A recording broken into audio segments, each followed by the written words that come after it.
नमस्कार। यो हो समाचारमा स्वागत छ। म रन्जु अधिकारी। म मेनुका श्रेष्ठ। सुरुमा अहिलेसम्मका प्रमुख समाचार।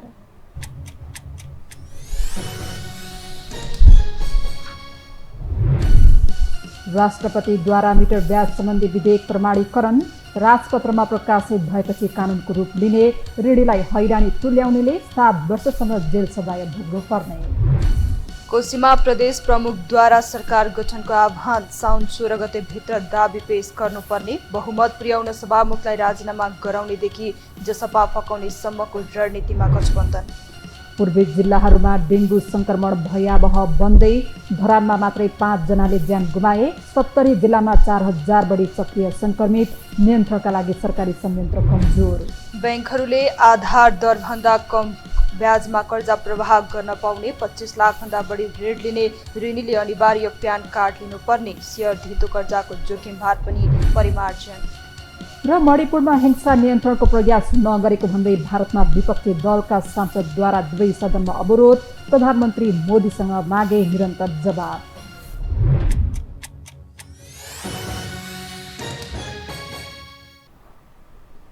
अब समाचार विस्तारमा। राष्ट्रपति रामचन्द्र पौडेलले मिटर ब्याज सम्बन्धी विधेयक प्रमाणीकरण गर्नुभएको छ। मुलुकी संविधा सम्बन्धी के नेपाल ऐनलाई संशोधन गर्न बनेको विधेयक 2080 राष्ट्रपति पौडेलले प्रमाणीकरण गरेको राष्ट्रपति कार्यालयले जनाएको छ।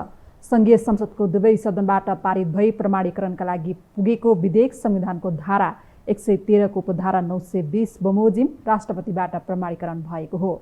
अब राजपत्रमा प्रकाशित भएपछि कानुनको रूप लिनेछ, जहाँ पैसा छापटी दिएर मिटर ब्याज उठाउनेलाई 7 वर्षसम्म कैद र 70,000 रुपैयाँसम्म जरिवाना हुनेछ। संशोधित कानुन लागू हुनुअघि भएको लेनदेनको कारोबारको आधारमा ऋणीलाई हैरानी तुल्याउनेहरू 7 वर्षसम्म जेल सजायको भागीदार हुने भएका छन्। संशोधित कानुन अनुसार लेनदेन नभएको वा नगरेको रकम दिएको लिखत तयार गर्ने, लेनदेन गरेको रकमभन्दा बढी रकमको लिखत तयार गर्ने, लेनदेन गर्दा नै ब्याज रकम समेत साओमा जोडी लिखत तयार गर्ने सजायको भागीदार हुनुपर्नेछ।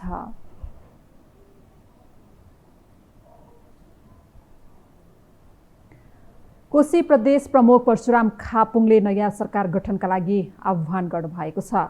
प्रदेश प्रमुख खापुङले साउन 16 गते अपराह्न 5 बजेभित्र संविधानको धारा 168 को उपधारा 2 बमोजिम सरकार गठनका लागि आह्वान गर्नुभएको हो।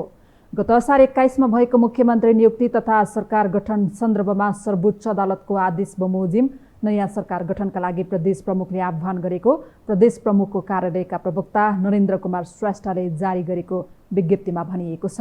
हिजो मात्रै सर्वोच्च अदालतले उद्धव थापा नेतृत्वको सरकार गठन प्रक्रिया असंवैधानिक ठहर गरेको थियो। सभामुख बाबुराम गौतम सहितको हस्ताक्षर प्रयोग गरेर सत्ता गठबन्धनले कांग्रेस संसदीय दलका नेता थापाको नेतृत्वमा सरकार गठनको दाबी पेश गरेकोमा प्रदेश प्रमुख खापुङले थापालाई मुख्यमन्त्रीमा नियुक्त गर्नुभएको थियो। प्रधानमन्त्री पुष्पकमल दाहाल प्रचण्ड 6 दिने इटली भ्रमण सम्पन्न गरी स्वदेश फर्किनु भएको छ। प्रधानमन्त्री प्रचण्ड संयुक्त राष्ट्रसङ्घ खाद्य तथा कृषि संगठनद्वारा इटलीको रोममा आयोजित फूड सिस्टम समिट +2 मा सहभागी भई आज बिहान स्वदेश फर्किनु भएको हो। साउन 6 गते इटली जानुभएका प्रचण्डले फूड सिस्टम समिटलाई सम्बोधन गर्नुभएको थियो। उहाँले भ्रमण उपलब्धिमूलक भएको दावी गर्नुभएको छ। यसैबीच प्रधानमन्त्री प्रचण्डले राजनीतिक उद्देश्यको निम्ति प्रधानमन्त्री, गृहमन्त्री र अर्थमन्त्रीको राजीनामा मागिहाल्नु राम्रो नभएको बताउनु भएको छ।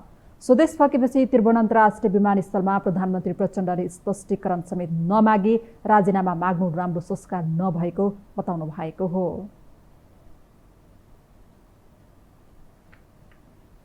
प्रधानमन्त्री, गृहमन्त्री, अर्थमन्त्रीलाई स्पष्टीकरण राम्रोसँग दिने मौका पनि नदिनकन राजीनामा दिने भए देऊ, नत्र भने सदन चल्न दिँदैनौँ भनेर पहिल्यै घोषणा गर्ने कल्चर, यो राजनीतिक कल्चरले हामीलाई राम्रो ठाउँतिर लाँदैन। म यति भन्न चाहन्छु। अरू घटनाक्रम के भएको छ भन्ने कुरा मैले उपप्रधानमन्त्रीज्यूहरू मन्त्रीहरूसँग कुरा गरिसकेपछि मात्रै अनि भन्न सक्छु। मैले प्रधानमन्त्री प्रचण्डलाई स्वागत गर्न सभामुख देवराज घिमिरे, राष्ट्रिय सभाका अध्यक्ष गणेश प्रसाद तिमिल सिन्हा, उपप्रधानमन्त्री तथा रक्षा मन्त्री पूर्णबहादुर खड्का, उपप्रधानमन्त्री तथा गृहमन्त्री नारायण काजी श्रेष्ठ लगायत त्रिभुवन अन्तर्राष्ट्रिय विमानस्थलमा पुग्नु भएको थियो।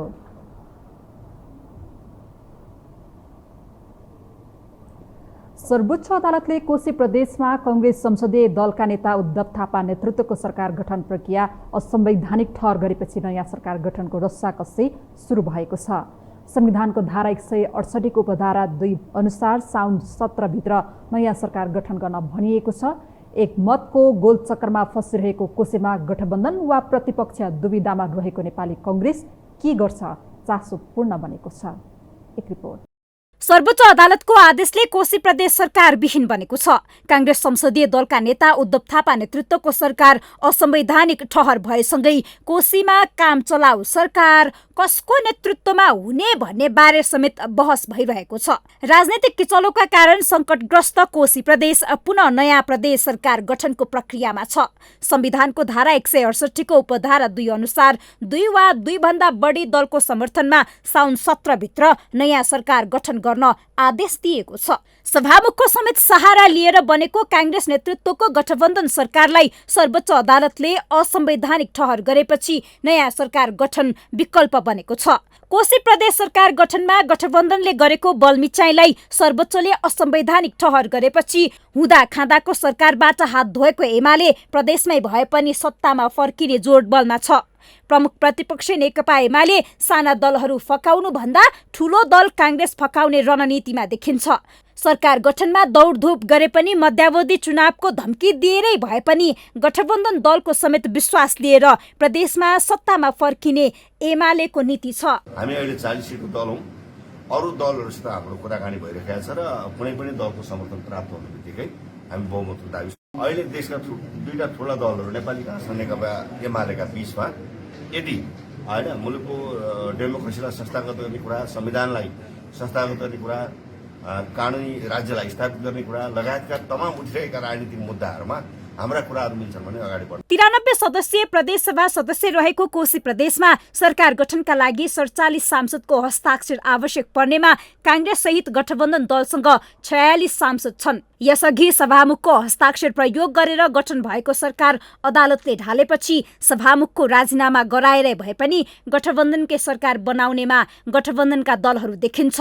तर सभामुख राजीनामा दिने पक्षमा छैन। दिनै हुँदैन, अहिले दिन हुँदैन, राजीनामा दिनै मिल्दैन। कसलाई पुर्याइएन अथवा को ढल्यो ढलेन सही कुरा हो नि। त्यहाँको समग्र चाहिँ हित केमा छ त, प्रदेशको हितमा केमा छ त भन्दाखेरि चाहिँ त्यो मेरो राजीनामाले त्यहाँको हित नै गर्दैन, अहित चाहिँ गर्छ, झन् भद्रगोल गर्छ, झन् चाहिँ अस्थिरता पैदा गर्छ भनेपछि त्यो त दिनै मिलेन नि। सर्वोच्चले आफ्नो नेतृत्वमा रहेको सरकार ढाले पनि नेपाली कांग्रेसले भने फेरि पनि आफ्नै नेतृत्वमा सरकार गठनको गृह कार्य सुरु गरिसकेको छ। तर एक मत समेत थप्न नसक्दा सभामुखको सहारा लिनु परेको कांग्रेसले उपधारा 2 अनुसार दाबी गर्न सक्ने सम्भावना न्यून छ। उसो त मध्यावधिको पक्षमा नरहेको कांग्रेसले सभामुखलाई राजीनामा गराउनेदेखि जनता समाजवादी पार्टी जसपा फकाउने सम्मको रणनीति अख्तियार गर्ने देखिन्छ। मौजुदा गठबन्धनकै मतभारका आधारमा सरकार गठन असम्भव हुँदा कोशीमा एमाले कांग्रेसको सरकार बन्ने सम्भावनालाई पनि नकार्न नसकिने कांग्रेसका नेताहरू बताउँछन्। खास अलि गम्भीर ढंगबाट सोचिएन भने मध्यावधिमा जाने खतरा हुन्छ। त्यसैले मध्यावधिमा जाने चाहना कांग्रेसको पनि छैन।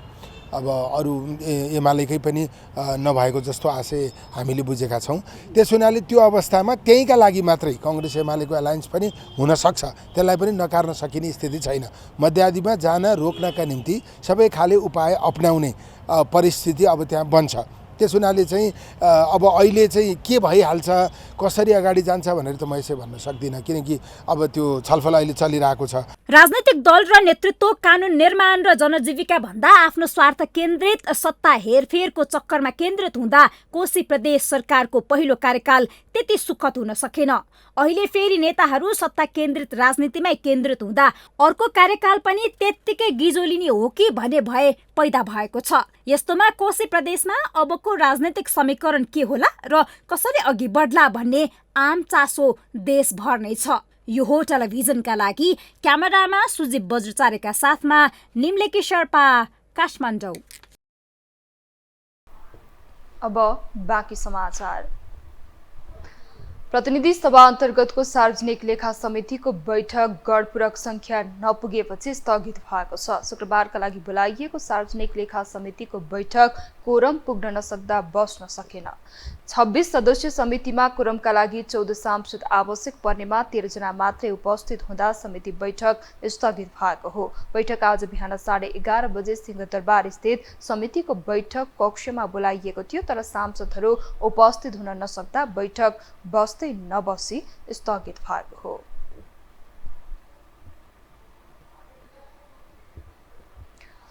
पुराना राजनीतिक दलहरूको विकल्पको रूपमा उदाएको राष्ट्रिय स्वतन्त्र पार्टी रासपा जनअपेक्षा अनुसार आफ्नो भूमिका निर्वाह गर्न सकिरहेको छैन। उसो त संसदमा पनि मिनी एमालेको त्याग बोकेर हिँडेको यो पार्टी न त सरकारका कामहरूमा समर्थन जनाउन सक्छ, न त एमाले लगायत दलहरूसँग विरोधकै राजनीतिमा रमाउन नै सकेको छ। पार्टी गठन भएको 1 वर्ष मात्रै व्यतीत हुँदा आन्तरिक समस्या पनि उत्पन्न हुन थाल्दा अहिलेसम्म पार्टीको विचार र सिद्धान्त के हो त्यसको जवाब समेत दिन सकिरहेको छैन। एक रिपोर्ट। टेलिभिजन पत्रकारिता गर्दा गर्दै राजनीतिमा हाम फालेका रवि लामिछाने पछिल्लो समय आलोचनाको पात्र बनिरहेका छन्। उनको नेतृत्वमा गठन भएको राष्ट्रिय स्वतन्त्र पार्टीको विचार र सिद्धान्त स्पष्ट नहुँदा प्रश्नको घेरामा रहेका उनी अहिले फेरि दरिलो संसदीय भूमिका निभाउन नसकेको आरोप खेप्दै आएका छन्। उसो त आम निर्वाचन र उपनिर्वाचनपछि आक्रमक देखिएको राष्ट्रिय स्वतन्त्र पार्टी अहिले पनि सुस्ताएको चर्चा भइरहेको छ। पार्टी स्थापना भएको बल्ल वर्ष दिन पार गर्दै गर्दा पार्टीका नेता, सांसद, कार्यकर्ता लगायत पार्टीसँग आबद्ध सबैको रफ्तारमा कमी आएको छ। सडक र सदनमा नै पनि राष्ट्रपाको उपस्थिति बलियो हुने जनअपेक्षा थियो, तर पुराना राजनीतिक शक्तिहरूको भन्दा उनीहरू फरक नदेखिएकोमा राष्ट्रपालाई भोट दिएकाहरू चिन्ता व्यक्त गर्छन्। सुशासनलाई पहिलो प्राथमिकतामा राखेको राष्ट्रपाले सरकारले एकपछि अर्को भ्रष्टाचारका फाइल पल्टाउँदा आफ्नो भूमिका प्रष्ट गर्न नसकेको हो। सडकमा राष्ट्रपाको उपस्थिति शून्य नै छ भने सदनमा पनि एमालेको छायामा पर्दा औपचारिकताका लागि मात्रै बोल्ने काम भइरहेको छ। मैले गृहमन्त्रीलाई पनि जानकारी गराएको छु। संसदमा आएर उहाँहरूले जवाफ दिनु पर्यो। यो अत्यन्त गम्भीर विषय हो। यस्तो चाहिँ यो क्विन्टलका क्विन्टल सुन आउने यो विषय र मैले अघि पनि बताएँ, संसदमा पनि बाटोसम्म ट्याक्सीसम्म गएर फलो गरियो, ट्याक्सीलाई समाइयो। त्यसलाई अझ बढी अगाडि गएको बेला मालिकसम्म त्यसले पुर्याउँथ्यो होला। मालिकसम्म पुग्नु अगाडि बाटोमा आएको छ। कर्मचारीहरूको सरुवा भएको छ। सरुवा भनेको कारवाही हो र? सरुवा गर्नु भनेको कारवाही हुँदै होइन।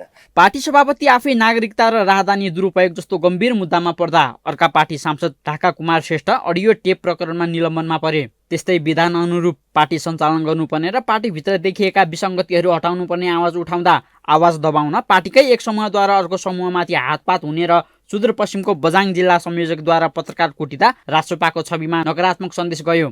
स्वर्णिम वाग्ले जस्ता आश गरिएका सांसद पनि विवादमा मुछिनुले राष्ट्रपाभित्र सुध्रिन नसकेको राजनीतिक संस्कार छताछुल्ल पारिदियो। अहिलेसम्म पनि सिद्धान्त र विचारकै खोजीमा रहेको राष्ट्रपाको आन्तरिक समस्याकै कारण पार्टीको लोकप्रियता घट्ने सङ्केत गरेको छ। सङ्लो पानीमा हात धुन दिँदा केही नैतिक हिँडले पानी नै धमिलो पारिदिएको राष्ट्रपाको तर्क छ। गल्ती गर्नु मानवीय स्वभावै भएकाले पार्टीले पनि गल्ती गरेको राष्ट्रपाको स्वीकारोक्ति छ। जहाँ पनि राम्रो पनि हुन्छ नराम्रो पनि हुन्छ।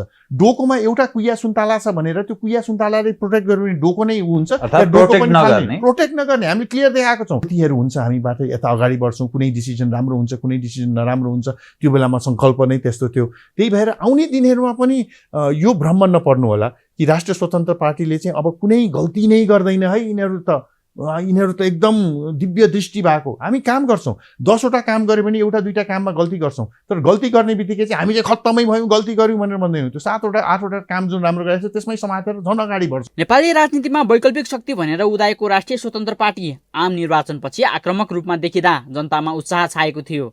सधैँ परम्परागत दलमध्येकै एउटालाई रोज्नु पर्दा राष्ट्रपाका आगमनले साँच्चै नै आम मतदाताले विकल्पलाई रोज्ने अवसर प्राप्त गरेका थिए। तर समय सँगसँगै राष्ट्रपा पनि अघि बढ्दै जाँदा पार्टीले थकाइ मार्न थालेको छ। यस्तोमा राजनीतिक वितृष्णाको रूपमा उदाएको पार्टीको उपमा राष्ट्रपाले खेप्न थालेको छ। व्यक्ति पूजा गरेर मात्र यो डेमोक्रेसी बस्दैन कि, यसमा त संस्था पूजा गर्ने हो। व्यक्ति पूजा गरेर त डेमोक्रेसी बस्दैन त। अहिले आएका पार्टीहरू पनि नि यो निराशाको उपज मात्रै देखिन्छ त। अहिले हेर्दाखेरि निराशाको उपज मात्रै भएर भएन कि, सधैँ निराश हो कि नेपाली जनता। आक्रामक शैलीमा राजनीतिमा पाइला टेकेको राष्ट्रपाको खुट्टा कमजोर हुँदै जाँदा कतिपयले राष्ट्रपालाई भेलबाडीको संज्ञा दिन समेत पछि परेका छैनन्। यस्तोमा राष्ट्रपालाई भेलबाडी भन्नेहरूका लागि सभापति रवि लामिछाने र अरू नेताहरूले प्रष्ट जवाफ दिन सकिरहेका छैनन्। जसले गर्दा कालान्तरमा पार्टीमाथि गरिएको आशा र भरोसामाथि तुषारपातको डर बढेर गएको छ।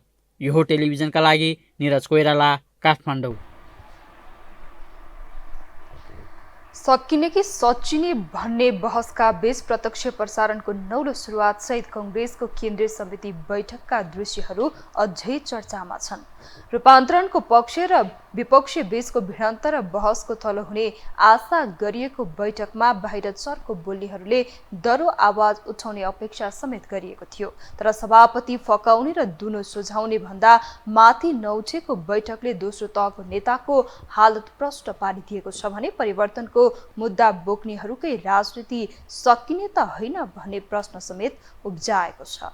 एक रिपोर्ट। नेपाली कांग्रेसमा पुस्तान्तरणको बहस धेरै पहिलेदेखि चल्दै आएको हो। पहिलो पुस्ताले पार्टीको तालाचाबी नछाड्ने, तेस्रो पुस्ता थप आक्रामक भन्दा दोस्रो पुस्ता बढी पेलानमा पर्दै आएका छन्। संसदीय निर्वाचनमा राष्ट्रिय स्वतन्त्र पार्टीले ल्याएको उलारले पुराना दलले टाउकोमा हात राख्ने अवस्था आउँदा युवा भनिएका नेता गगन थापा बढी मारमा थिए। यद्यपि आफ्नै खम्बा मनिष झा र डाक्टर स्वर्णिम वाग्लेले राजसपाको यात्रा तय गर्दा कांग्रेसभित्र रूपान्तरणको बहस अझ चर्को बन्यो, जहाँ केन्द्रीय समितिमा रहेको युवाको बढ्दो संख्या र निर्वाचनमै पनि कांग्रेस नै परिवर्तनको आधार बन्ने आशमा विजयी भएका केही अनुहारले समेत महामन्त्री थापालाई आशा जगाएको थियो। हुन पनि एक महामन्त्री विश्वप्रकाश शर्मा चुनाव ताकाबाटै गगनलाई प्रधानमन्त्रीका रूपमा ब्रान्डिङ गर्दै थिए भने प्रदीप पौडेलको युवापनको ब्रान्डिङ पनि उनलाई सहयोगी हुने अपेक्षा थियो। तर संसदीय दलको नेता छान्ने बेला नै कांग्रेसकै भाषामा ठुली भाउजूको फोटो रणनीति र मन्त्री बन्ने आशामा बोली र व्यवहार फेरेकाहरूको परिणाम गगनले आफ्नो गुटकै मत पाएनन् भने कांग्रेस नेताहरूको वास्तविकताको एउटा उदाहरण नै प्रस्तुत भयो। उपनिर्वाचनको समयसम्म आइपुग्दा डाक्टर स्वर्णिम वाग्लेले भाउजूको पेलान खप्न नसकेर राजसपा रोजेको भन्नु र राष्ट्रपतिकै क्षेत्रमा हार बेहोर्नुले कांग्रेसले अर्कोचोटि आफ्नै अनुहार निहाल्न पायो। पार्टी पनि छोड्न नसक्ने र बारम्बार प्रतिकूल बन्दै गएको यही अवस्थाले गगन प्रताडित हुँदै जाँदा अति भएको र अब नसहने समेत बताएका थिए। गुटको राजनीति गर्ने डाक्टर शेखर कोइरालाले समेत पुस्तान्तरण र रूपान्तरणको आगो उकल्दै बार्गेनिङ शक्ति बढाइरहेको यो अवस्थामा मधु आचार्य सहितको एक समूहले त रूपान्तरणका लागि राष्ट्रिय अभियान नै सुरु गरे। विश्वप्रकाशले गगनलाई उचालिरहेको यो बेला देउवाले अबको सभापति आफू नहुने भन्दै दिएको सार्वजनिक अभिव्यक्तिले कोइराला भने अर्कै रणनीतिमा लागे, जहाँ गगन समेत केन्द्रीय समिति बैठकमै वारपार गर्ने रणनीतिमा थिए। तर संस्थापन पक्ष नै हाबी भएको बैठकमा परिवर्तनको कुरा गरेकै कारण गगन तारो बने भने संसदीय दलका नेता छान्दा गगनलाई भोट हालेर मन्त्री गुमाएका प्रदीप पौडेल समेत मौन देखिए। अब त्यो ढङ्गबाट प्रस्तुत गर्ने कुरा स्वाभाविक होइन। खास गरी अहिले पदाधिकारीमा गगनजीले एकदमै प्रष्ट ढङ्गले आफ्ना कुराहरू राख्नु भएको छ, सुशासनको पक्षमा वकालत गर्नुभएको छ, त्यसमा हाम्रो पूर्ण समर्थन छ होइन। त्यो उहाँको मात्रै विचार होइन, हामी सबैको विचार हो।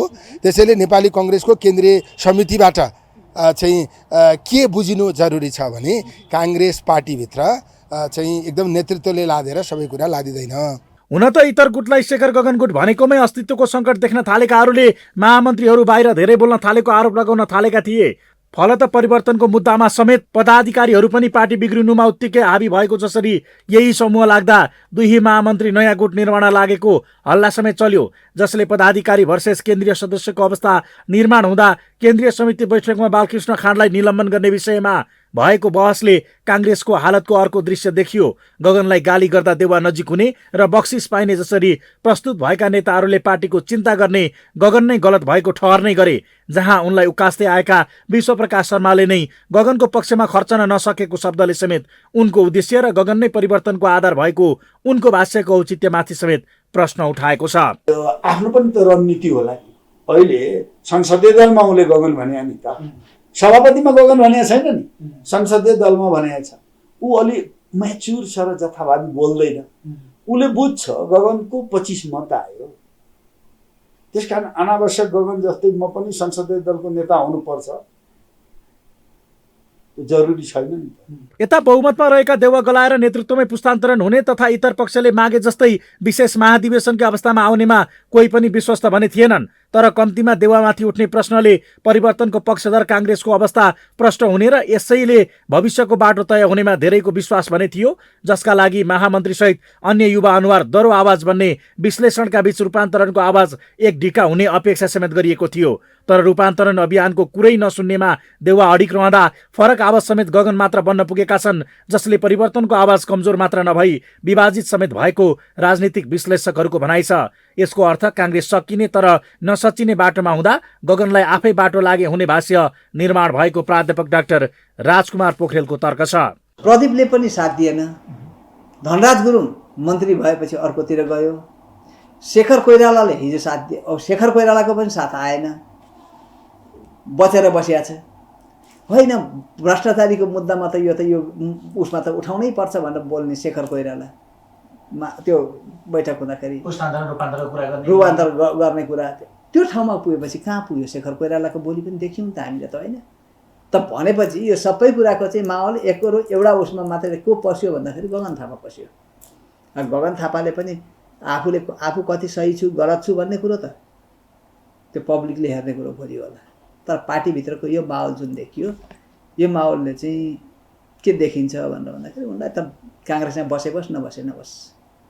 झट्ट हेर्दा कोइराला सभापतिको आसमा देउवा फकाउन लाग्दा युवा भनिएकाहरू समेत गुलामीभन्दा माथि नउठ्ने पक्का भएको छ। यद्यपि नयाँको पेलानमा पुराना दल पर्ने र त्यसमा पनि युवा र चाम भएका नेताहरू बढी प्रभावित हुने डरले गगन अझ बढी नै छटपटीमा छन्। त्यसमाथि पनि आफ्नै खम्बा भनिएकाहरू नयाँ पार्टीमा गएर भक्काभक सांसद बन्ने कुराले समेत उनी काङ्ग्रेस बचाउने अवस्थामै पुगेको महसुस गरिरहेका छन्। तर संस्थापन पक्षले भने यो उनको निजी छटपटी र फाइदाको विषयका रूपमा यसलाई अर्थ्याउँदा काङ्ग्रेसको खाल्डोतर्फको यात्रा निश्चित जस्तै बनेको छ। यो हो टेलिभिजनका लागि कुलचन्द्र विष्ट, काठमाडौँ। नेकपा एमालेका अध्यक्ष केपी शर्मा ओलीले माओवादीसँग नेकपा एमालेको एकता पानी र तेलको जस्तो बनेको बताउनु भएको छ। जनसङ्गठन समन्वय संयन्त्रको बैठकलाई सम्बोधन गर्दै ओलीले नेकपा निर्माणपछि पनि प्रचण्डले आफ्नो पार्टी जीवितै राखेको आरोप लगाउनु भयो। यस्तै ओलीले प्रचण्डले एमालेको खाएको तर हिसाब किताब नबुझाएको आरोप समेत लगाउनु भयो। यस्तै ओलीले सत्ताको लडाईँ निर्मम हुने भन्दै दरबार हत्याकाण्डमा आफ्नैको हत्या गरेर छोराको टाउकोमा दोष थोपरी दिएको टिप्पणी गर्नुभयो। उनले हत्याकाण्डमा पूर्व राजा ज्ञानेन्द्र शाह जिम्मेवार रहेको तर्क इङ्गित गर्दै उहाँले आफ्नै पूजनीयलाई आफैले हत्या गरेर अरूलाई दोष थोपार्ने काम मात्रै भएको बताउनु भयो। हामीसँग समाचार बाँकी नै छन्, अहिलेलाई विश्रामपछि स्वागत छ। अब बाँकी समाचार। गत वर्ष काठमाडौँ उपत्यकामा प्रकोपको रूपमा फैलिएको डेङ्गु सङ्क्रमण हाल देशको पूर्वी क्षेत्रमा भयावह बन्दै गएको छ। अहिलेसम्म 70 जिल्लामा फैलिसकेको डेङ्गुबाट 4619 जनामा सङ्क्रमण पुष्टि भएको छ। 7 जनाको मृत्यु भइसकेको छ। एक रिपोर्ट। बर्खाको समयमा हरेक वर्ष हुने डेङ्गु सङ्क्रमण यो वर्ष पनि फैलिएको छ। लामखुट्टेको टोकाइबाट सर्ने डेङ्गु सङ्क्रमणले यो वर्ष पनि महामारीको रूप लिने सङ्केत गरेको छ। पछिल्लो 6 महिनाको अवधिमा 70 जिल्लामा फैलिसकेको डेङ्गुबाट 4619 जना सङ्क्रमण भएका छन्। गत वर्ष काठमाडौँ उपत्यकामा प्रकोपको रूपमा फैलिएको डेङ्गु सङ्क्रमण हाल देशको पूर्वी क्षेत्रमा भयावह बन्दै गएको छ। झन्डै 3000 भन्दा बढी सङ्क्रमित भएको कोशी प्रदेशमा डेङ्गुकै कारण 7 जनाले ज्यान गुमाइसकेका छन्। मृत्यु हुनेमा 4 जना महिला र 3 पुरुष रहेका छन्। प्रदेशगत रूपमा हालसम्म कोशीमा 2971, बागमतीमा 767, गण्डकीमा 347, सुदूरपश्चिममा 318, लुम्बिनीमा 168, मधेसमा 25 र कर्णाली प्रदेशमा 23 जनामा सङ्क्रमण देखिएको इपिडेमियोलोजी तथा रोग नियन्त्रण महाशाखाको तथ्याङ्क छ। ज्वरो आउने, अत्याधिक टाउको र शरीरको मांसपेशी दुख्ने, शरीरमा साना खटेरा आउने, बान्ता हुने, आँखाको गेडी दुख्ने, खानामा अरुचि, ज्वरो आएको अवस्थामा नाक तथा गिजाबाट रक्तस्राव हुने र छालामुनि रक्तस्राव हुनु आदि डेङ्गुका लक्षणहरू हुन्। डेङ्गु फैलाउने लामखुट्टे बिहान, दिउँसो र साँझपख बढी सक्रिय हुने भएकाले सङ्क्रमित हुने सम्भावना पनि सोही समयमा बढी हुन्छ। यस समयमा लामखुट्टेको टोकाइबाट बच्न सतर्क रहन चिकित्सकको सुझाव छ। अलिकति कडा किसिमको ज्वरो आउने, आँखाको गेडीहरू दुख्ने, होइन, त्यही अनुसार शरीरहरू एकदम बढी दुख्ने, त्यो सँगसँगै अरू जटिलताहरू पनि आउन सक्छन्। जस्तै अब यदि कुनै पनि व्यक्तिलाई डेङ्गु छ, डेङ्गु भइकन अब वाक लागिराख्ने, बान्ता हुने, पेट दुख्ने, फियो सुन्निने, यो कलेजो सुन्निने त्यस्तो समस्याहरू देखियो होइन। अब कुनै पनि शरीरको कुनै पनि भागबाट रगतहरू बग्यो, बिस्तारै होस कम हुँदै गयो, त्यस्तो अवस्थामा चाहिँ तुरन्त अस्पतालमा गएर चिकित्सकको सल्लाह बमोजिम भर्ना हुनुपर्ने हो कि या घरेलु उपचार नै गर्न सकिन्छ भन्ने बारेमा जानकारी लिनु पर्यो। एडिस जातको लामखुट्टेका टोकाइबाट सर्ने डेङ्गु सरुवा रोग भएका कारण पनि त्रास बढेको छ। प्रत्येक वर्ष सताउने डेङ्गु नियन्त्रण गर्ने एकमात्र उपाय भनेको लाभा नष्ट नै हो, जसका लागि सर्वसाधारण मात्र सतर्क बन्ने नभई डेङ्गु नियन्त्रणबारे सरकारको समेत ध्यान आकर्षण हुनुपर्ने विज्ञको सुझाव छ। तर यसमा सरकारसँगै स्थानीय निकाय पनि चुकिरहेको धरानको अप्रिय घटनाले देखाएको छ। विश्व स्वास्थ्य सङ्गठनका अनुसार विश्वका करिब आधा जनसङ्ख्या डेङ्गुबाट सङ्क्रमित हुने खतरा छ। त्यसैले सरकारले धरानबाट पाठ नसिक्ने हो भने डेङ्गुले देशैभर भयावह स्थितिको सिर्जना गर्ने चिकित्सकको दाबी छ। केही ढिलो भइसकेको अवस्था देख्छु। धरान लगायत वरिपरि जति पनि अहिले धेरै मान्छेहरू सङ्क्रमित भइरहेको अवस्था छ, त्यो सुरुवातीमा गर्नुपर्थ्यो। र चेत हामीले गएको वर्ष काठमाडौँमा हुँदाखेरि नि सिक्नुपर्ने थियो चेत। त्यो बारे मैले धेरै पटक आर्टिकल पनि ल्याएको छु, धेरै पटक कुराकानी पनि गरेको छु। हामीले यहाँनिर चाहिँ टार्गेट गर्नुपर्छ है भन्ने कुरा। खै त व्यवहारमा लागु त्यस्तो भएको देखिँदैन। थ्योरिटिकली कुराकानी त जति पनि होला, कहीँ मिटिङ होला, कहीँ के होला, मिटिङ गरेर लामखुट्टे कहीँ नष्ट हुन्छ र टु द पोइन्ट एक्सनमा आजको आज नै गएर लार्भा खोज्ने काम नगरेर हामीले होइन अब 2-4 दिन मिटिङ गरौँ, त्यसपछि होइन अब तयारी गरौँ भनेर यसरी गर्न थाल्यो भने अझ पनि हामीले धेरै मान्छेहरूलाई जटिल डेङ्गु भएको चाहिँ अवस्था हेर्नुपर्ने, तुलटुल हेर्नुपर्ने अवस्था छ। मैले गत वर्ष नेपालमा हालसम्मकै बढी 54,784 जनामा डेङ्गु सङ्क्रमण पुष्टि हुँदा सङ्क्रमणबाट 88 जनाको मृत्यु भएको थियो। डेङ्गु सार्ने एडिस इजिप्टाई प्रजाति लामखुट्टेको मुख्य स्रोत सफा जमेको पानी हो। लामखुट्टेको नियन्त्रणका लागि घर वरपर पानी जम्न नदिने, खाल्डा खुल्डी पुर्ने र घर आँगन सफा राख्ने, घर वरपर सवारी साधनका टायर, गमला लगायतका कुरामा पानी जम्न नदिने र सफा राख्न चिकित्सकको सुझाव छ। यो हो टेलिभिजनका लागि क्यामेरामा विमल चौहानका साथ निरज कोइराला, काठमाडौँ। सर्वोच्च अदालतले कान्ति बाल अस्पतालले एक बालकलाई गलत खोप लगाएर चिकित्सकीय लापरवाही गरेको मुद्दामा 30 लाख रुपैयाँ क्षतिपूर्ति दिनुपर्ने आदेश दिएको छ। न्यायाधीश 2 हरिप्रसाद फुयाल र तिलप्रसाद श्रेष्ठको संयुक्त इजलासले 2079 साल माघ 25 गते गरेको फैसलाको आज सार्वजनिक पूर्ण पाठमा क्षतिपूर्ति हुने ठहर गरिएको हो। विक्रमसम्म 2073 साल असार 22 गते ती बालकलाई उपचारका लागि अस्पतालको इमर्जेन्सीमा पुर्याइएको थियो।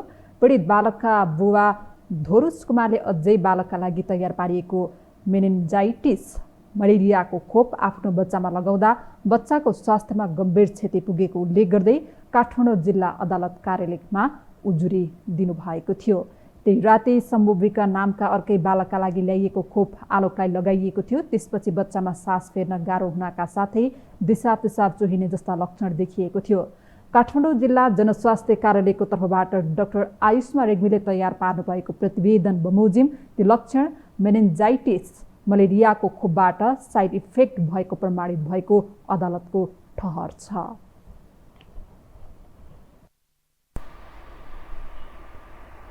अब बाँकी समाचार। त्रिवी शिक्षण अस्पताल महाराजगञ्जमा दैनिक 600-700 बिरामीले सेवा लिन्छन्। यीमध्ये आधा बढी बिरामी दूरदराजबाट आउँछन्। सस्तो सहुलियतका लागि सरकारी अस्पताल धाउने गरिब गुरुवाका लागि कागजी प्रक्रिया नै शरीरमा लागेको बिमार भन्दा बोझ बन्ने गरेको छ। एक रिपोर्ट। त्रिभुवन विश्वविद्यालय शिक्षण अस्पताल अर्थात् टिचिङ अस्पताल बिरामीहरूको भरोसाको केन्द्र बन्दैछ। चिकित्सा शिक्षा अध्ययन गर्न चाहने विद्यार्थी, स्वास्थ्यकर्मी र अन्य कर्मचारीहरूको सपना र गन्तव्य पनि यही अस्पताल बन्ने गरेको छ। वर्षौंको विरासत बोकेको अस्पताल बेला बखतमा राज्यमा देखा परेको चिकित्सा शिक्षा सेवा लगायतका विभिन्न विसङ्गति र विकृतिले पनि चर्चामा आउने गर्छ। स्वास्थ्यमा आमूल परिवर्तन गर्छौं भनेका व्यक्ति पटक पटक स्वास्थ्य मन्त्री हुँदा पनि टिचिङले जुन हिसाबको सेवा प्रदान गर्नुपर्ने हो त्यसमा भने चुकेकै छ। यद्यपि अहिलेका स्वास्थ्य मन्त्री मोहन बहादुर बस्नेत अस्पताल सुधारको भगीरथ प्रयासमा छन्। पछिल्लो समय उनले हरेक अस्पताललाई विपन्न, असहाय र बेवारिसे बिरामीका लागि 10% शय्या छुट्याउन निर्देशन नै दिएका छन्। मन्त्रीको यो निर्देशनले पनि विपन्न र गरिब गुरुवाको घाउमा केही हदसम्म मलम लाग्ने देखिन्छ।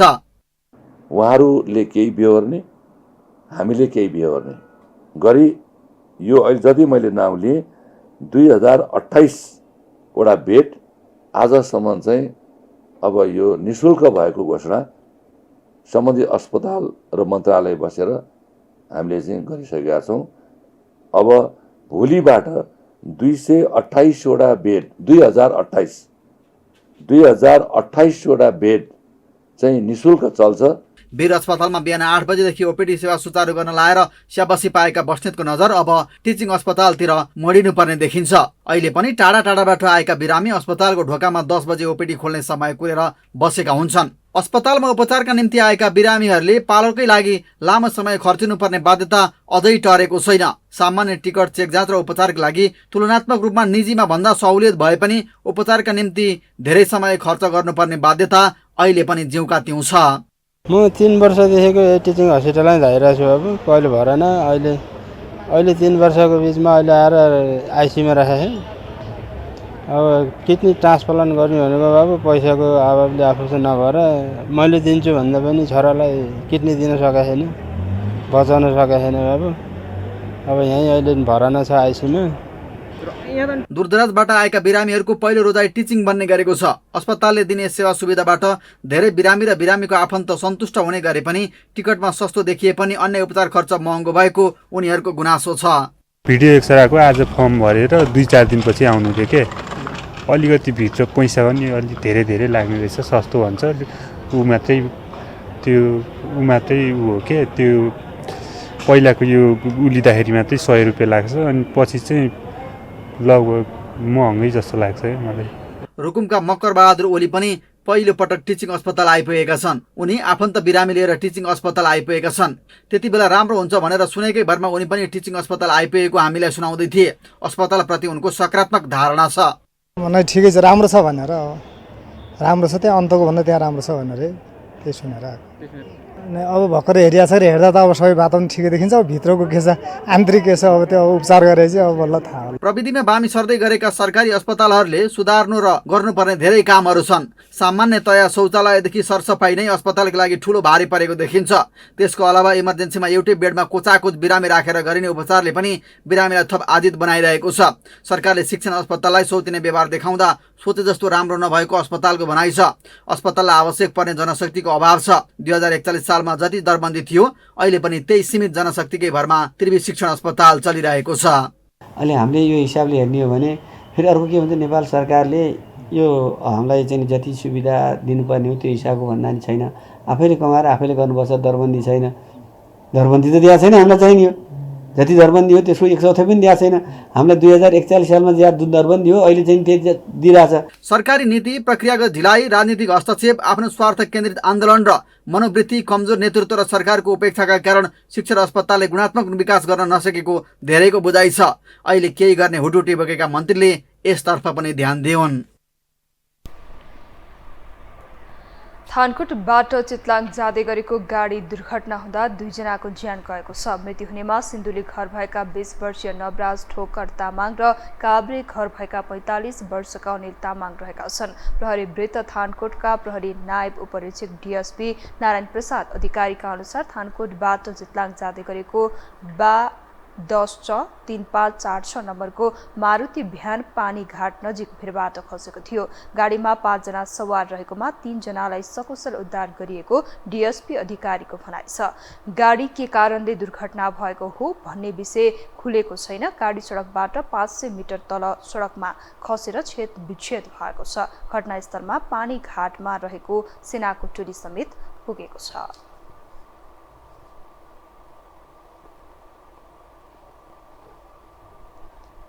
राष्ट्र बैंक तथा वित्तीय संस्थाहरूले अब आफ्नो आधार दर अर्थात् बेस रेट भन्दा कम ब्याज दरमा कर्जा प्रवाह गर्न पाउने भएका छन्। एक परिपत्र जारी गर्दै केन्द्रीय बैंकले यस्तो व्यवस्था गरेको हो। तर यस्तो कर्जा 3 तहको सरकारले आफ्नो कार्यक्रम अन्तर्गतको वा कुनै दात्री निकायबाट प्राप्त सहुलियत दरको सहायता अनुदान रकमलाई बैंक तथा वित्तीय संस्थाहरूले तोकिएको क्षेत्र एवं वर्गमा ऋण परिचालन हुने गरी सञ्चालन गरेको कार्यक्रमका लागि मात्र न्यून ब्याज दरमा कर्जा प्रवाह गर्न पाइनेछ। यसअघि यस्तो व्यवस्था गरिएको थिएन। कुनै पनि कर्जा पछिल्लो 3 3 महिनाको औसत आधार दरभन्दा कम ब्याज दरमा प्रवाह गर्न नपाइने केन्द्रीय बैंकले जनाएको छ। यस्तै बैंक तथा वित्तीय संस्थाबाट 25 लाख रुपियाँ भन्दा बढी ऋण लिने ऋणीले अनिवार्य रूपमा स्थायी लेखा नम्बर प्यान कार्ड लिनुपर्ने भएको छ। छुट्टा छुट्टै वा एकमुष्ट 25 लाख वा 25 लाख रुपियाँ भन्दा बढी ऋण लिनेको अनिवार्य प्यान हुनुपर्ने राष्ट्रिय बैंकले व्यवस्था गरेको हो। गत शुक्रबार जारी आर्थिक वर्ष 2080-81 को मौद्रिक नीतिले गरेको व्यवस्था कार्यान्वयनका लागि 1 हप्तापछि सर्कुलर जारी गरेको थियो। त्यस्तै बैंकले पहिलो पटक घर खरिद वा निर्माण गर्ने व्यक्तिलाई 2 लाख रुपियाँसम्म आवासीय घर कर्जामा लोन टु भ्याल्यु रेसियो बढीमा 70% सम्म कायम गर्न सकिने समेत बताएको छ।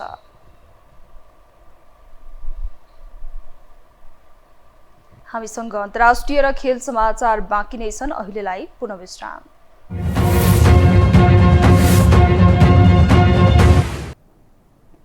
विश्रामपछि पुनः स्वागत छ। अब पालो अन्तर्राष्ट्रिय समाचारको।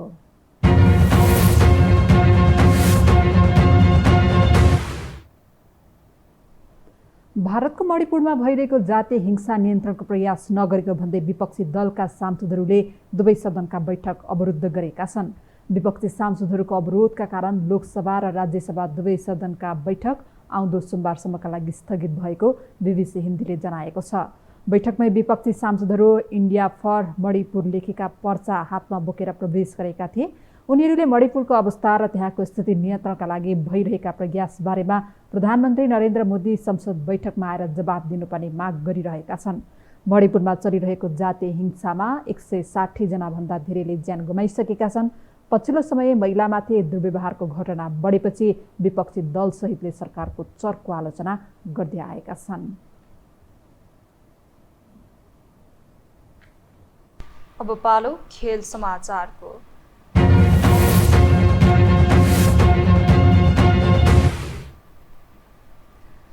फिफा महिला विश्वकप फुटबलमा अर्जेन्टिना र दक्षिण अफ्रिकाले बराबरी खेल्दै अङ्क बाँडेका छन्। समूह चरणको पहिलो खेलमा पराजित दुवै टोलीले दोस्रो खेलमा 2-2 गोलको बराबरी खेल्दै अङ्क बाँडेका हुन्। आज बिहान भएको खेलमा अङ्क बाँडेसँगै नक आउट चरण प्रवेशका लागि दुवैको सम्भावना कठिन बन्दै गएको छ। समूह चरणको पहिलो खेलमा अर्जेन्टिना इटालीसँग 1-0 र दक्षिण अफ्रिका स्विडेनसँग 2-1 गोलले पराजित भएको थियो।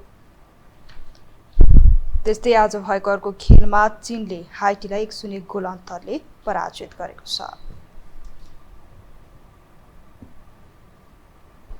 खेल समाचारसँगै हामी यो समाचारको अन्त्यमा आइपुगेका छौँ। बिदा हुनु अघि प्रमुख समाचार पुनः एकपटक।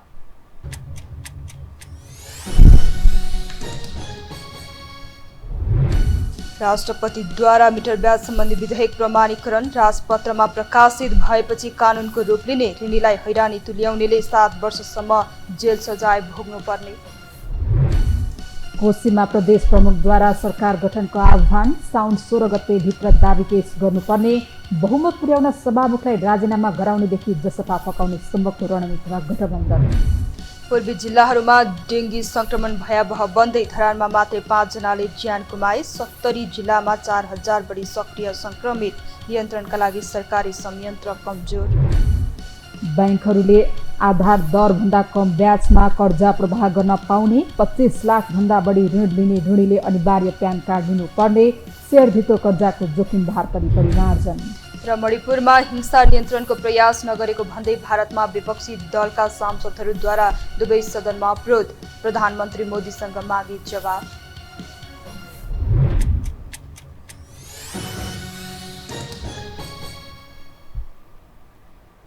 हवस् त यो समाचार सकियो। समाचार बुलेटिनका साथै यो टेलिभिजनका सम्पूर्ण कार्यक्रम यो टेलिभिजन.com, यो खबर.com, युट्युब र फेसबुकमा पनि पढ्न र हेर्न सक्नुहुनेछ। मोबाइलमा यो टिभी एप डाउनलोड गरी हामीलाई प्रत्यक्ष हेर्न सक्नुहुनेछ।